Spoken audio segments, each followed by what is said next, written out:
With more and more athletes adopting a bit of strength training or getting in the gym to supplement their endurance work, I thought I'd jump on and talk about a little key tip in terms of your shoe choice when you get in those gym sessions, particularly for runners, that is really going to help to, one, preserve the life of your running shoes, but two, give you a little bit better and a safer outcome when it comes to lifting the intensity in the gym. So without any further ado, let's get into it.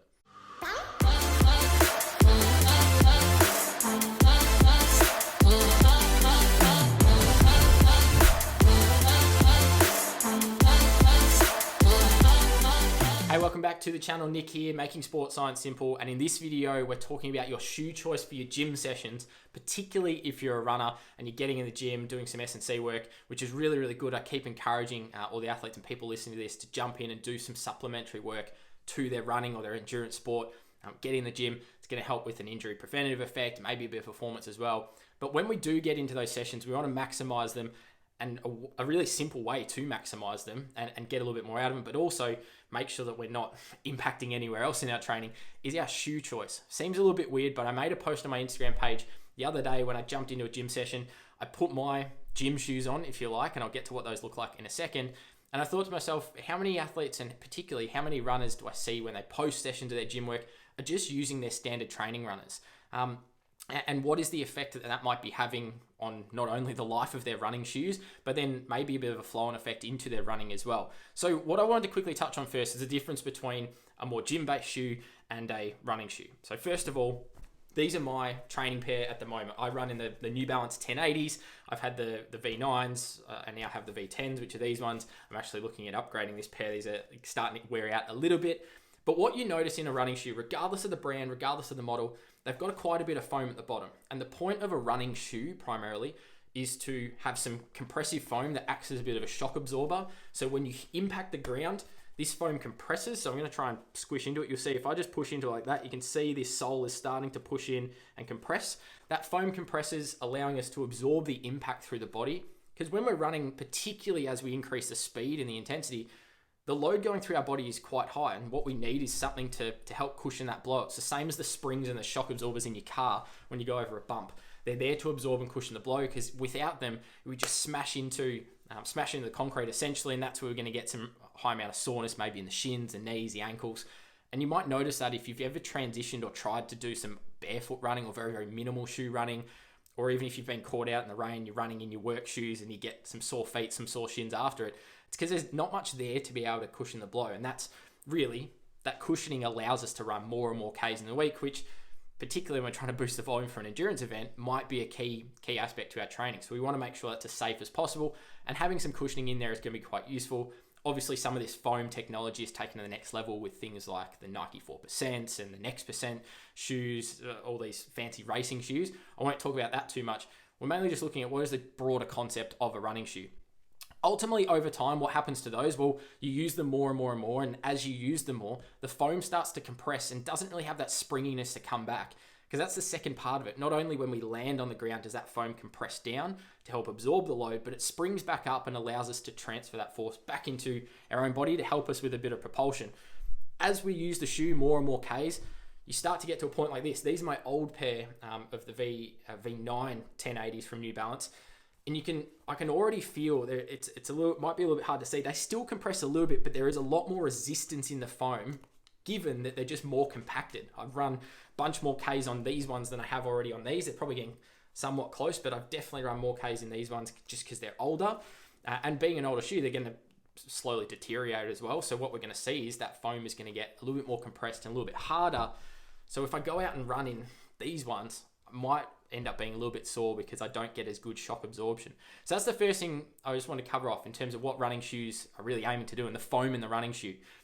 Now, when we transfer over to gym, if I take my really good running shoe and I jump in and do a very beginner-based strength session, I might be doing some bodyweight exercises, some very low intensity. And when I say intensity from a gym perspective, I'm talking about load lifted or the amount of weight you're lifting, maybe a couple of light dumbbells, things like that. Using that shoe is probably not going to be too bad because it's like going out and doing a short extra run. There's not much impact there, particularly some of the key movements like squats or deadlifts.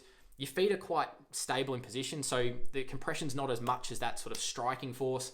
Doing some low level sort of plyometrics might be useful to have that absorption there. So if you're practicing any landings or jumps or little bunny hops, things like that, might be useful to have a bit of that absorption or that cushion in there.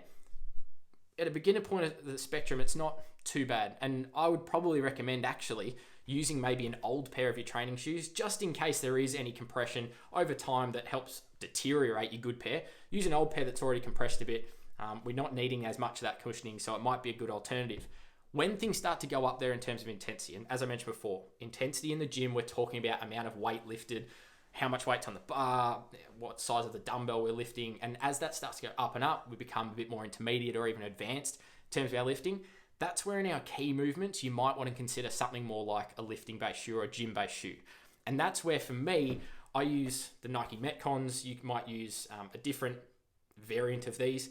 But what they've got is a much harder rubber. So if I bring up my current running shoes, if I tap on the back, it's quite a soft sort of feel. If I tap on the back of these, it makes a much more of a woody sound. It is a hard rubber, and if you see, if I try and flex them through the middle of the shoe, they don't really want to flex. And if I try and push in, there's not much sort of like squishiness to it. And the point of that is, one, a firmer sole and a less, compressive sole is going to allow us to have a really stable platform. So when this shoe pushes, or my foot pushes into the ground, it's going to be nice and rock solid, so I get as much force transfer into the ground, which is going to transfer back to me, allow me to lift a little bit more effectively.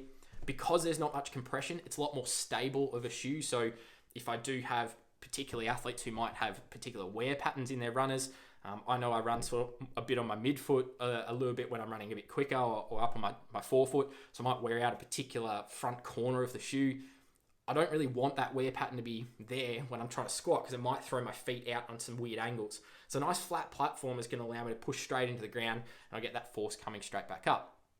Like I said though, it's more critical when we start throwing weight on a bar, for example. If I've got a barbell across my back and I'm doing split squats or deadlifts or whatever it might be, I've now increased the amount of load going through and basically pushing on the shoe. So if you imagine just taking your running shoe, squashing it down with some heavy weights on top, leaving it doing that repeatedly, or leaving the weight on top for a while and then taking it off, that foam is going to start to deteriorate in terms of that springiness and that cushioning or shock absorbing ability. So this is where, in terms of the gym, my definite recommendation would be find something that's a little less compressive, so we get a bit better stable platform, better force transfer, which is going to help your lifting and help your development in the gym from a performance perspective, better neuromuscular development, because we're able to produce more force. We're in a much more stable and better contact with the ground position, if you like. But then also it might help with any throwing your technique out. It'll sort of minimize it as much of that as possible, because we've got a nice stable base to work from. We obviously don't want to injure ourselves in the gym, because that's going to be no good for our endurance sport. But fundamentally, it's just going to save the life of your running shoe. Something else I just want to quickly add in is, obviously over time, if we're compressing our shoes down and down and down, we then try and transfer this shoe back over to running. And as with my old training shoe, if I tried to take this one out now with a really hard, firm sole, because that foam's all compressed up, I'm not going to get that same shock absorption capacity as what I would normally get. So that might start to lead into things like injury, in terms of I'm overloading my joints a little bit too much. I'm not getting that same cushioning I'm used to. It's similar sort of thought process to if I go running in a really high cushion shoe and then all of a sudden I start running in a very minimal shoe. Again, we're probably missing out there. So it's really important that you make sure that the shoe choice is right for the different type of session that we're actually doing. A couple of these considerations to make when you jump in the gym. I'd be really interested though to hear, what are your thoughts? What types of shoes, or what is your thought process? Have you even thought about the type of shoes when you jump into a gym session? Let me know in the comments down below. Hopefully this video was a little bit useful in terms of understanding the differences in the types of shoes, why I actually use, or why I recommend using some different shoes. As I said, you don't just have to go out and buy a particular set of dedicated lifting shoes. I do quite a lot of gym work. I do a little bit of Olympic lifting as well, in terms of what I need for higher power output and things like that.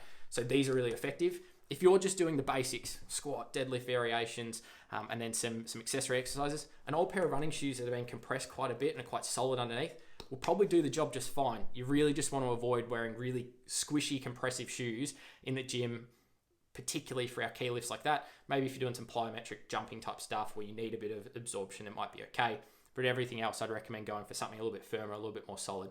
So again, hopefully you got a little bit out of this video today in terms of understanding the differences in shoes and what it can do and impact on in terms of the gym side of things. I'm going to leave it there, and we'll see you in the next video.